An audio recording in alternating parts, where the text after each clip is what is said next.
Gẹnẹsisi orí karùndínlógún. Májẹ̀mú Ọlọ́run pẹ̀lú Abramu. Lẹ́yìn èyí, ọ̀rọ̀ Olúwa tọ Abramu wá lójú ìran pé, Abramu, má ṣe bẹ̀rù, èmi ni ààbò rẹ, èmi sì ni ère ńlá rẹ. Ṣùgbọ́n Abramu wí pé, Olúwa Olódùmarè, kí ni ìwọ yóò fi fún mi níwọ̀n ìgbà tí èmi kò bímọ? Elieseri ará Damasku ni yóò sì jogún mi. Abramu sì tún tẹ̀síwájú pé, ìwọ kò fún mi ní ọmọ, nítorí náà ẹrú nínú ilé mi sì ni yóò jẹ́ àrólé mi. Ọ̀rọ̀ Olúwa sì tún tọ̀ wá pé, ọkùnrin yìí kọ́ ni yóò jẹ́ àrólé rẹ, bí kò ṣe ọmọ tí ìwọ bí fúnra rẹ ni yóò jẹ́ àrólé rẹ.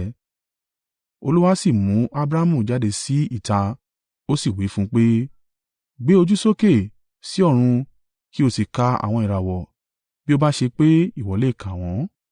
Ó sì wí fún un pé, nítorí náà báyìí ni irú-ọmọ rẹ yóò rí. Abramu gba Olúwa gbọ́, a sì kà á sí òdodo fún un. Ó sì tún wí fún un pé, èmi ni Olúwa tí ó mú ọ jáde láti Uri ti Kaldea láti fún ọ ní ilẹ̀ yìí láti jogún. Ṣùgbọ́n Abramu wí pé, Olúwa Olódùmarè, báwo ni mo ṣe lè mọ̀ pé ilẹ̀ náà yóò jẹ́ ohun ìní mi? Nítorí náà Olúwa wí fún un pé, mú abo màlúù, ewúrẹ́ àti àgbò ọlọ́dún mẹ́ta mẹ́ta wá, àti àdàbà kan àti ọmọ ẹyẹlé kan. Abramu sì mú gbogbo nǹkan wọ̀nyí wá, ó sì là wọ́n sí méjì méjì, ó sì fi ẹ̀là ìkíní kọjú sí èkejì, ṣùgbọ́n kò la àwọn ẹyẹ ní tiwọn. Àwọn ẹyẹ igún sì ń wá sórí òkú ẹran náà, Abramu sì ń lé wọn. Bí òòrùn ti ń wọ̀, Abramu sùn lọ fọ́nfọ́n, òkùnkùn biribiri tí ó kún fún ẹ̀rù sì bò ó. Nígbà náà ni Olúwa wí fún Abramu pé, mọ̀ èyí dájú pé irú-ọmọ rẹ yóò ṣe àtìpó ní ilẹ̀ àjèjì, wọn ó sì sọ wọ́n di ẹrú, wọn ó sì pọ́n wọn lójú fún 400 ọdún. Ṣùgbọ́n orílẹ̀-èdè náà tí wọn yóò máa sìn ni èmi yóò dá lẹ́jọ́, lẹ́yìn náà ni wọn ó sì jáde pẹ̀lú ọrọ̀ púpọ̀. Ṣùgbọ́n ìwọ yóò tọ àwọn baba rẹ lọ ní àlàáfíà, bẹ́ẹ̀ ni ìwọ yóò sì di arúgbó kí a tó gbé ọ sin.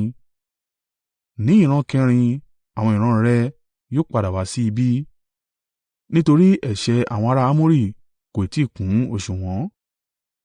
Nígbà tí òòrùn wọ̀ tí ilẹ̀ sì ṣú, ìkòkò iná tí ń ṣèéfín àti ọ̀wọ́ iná sì ń kọjá láàrín ẹ̀là ẹran náà. Ní ọjọ́ náà gan ni Olúwa dá májẹ̀mú pẹ̀lú Abramu, ó sì wí pé, àwọn ìran rẹ ni èmi yóò fi ilẹ̀ yìí fún, láti odò Ejibiti dé odò ńlá Eufurate, ilẹ̀ àwọn ará Keni, àti ti ará Kenisiti, àti ará Kadmoni, àti ti ará Hiti, àti ti ará Peresi, àti ti ará Refaimu, àti ti ará Amori, àti ti ará Kenaani, àti ti ará Girgaṣi, àti ti ará Jebusi.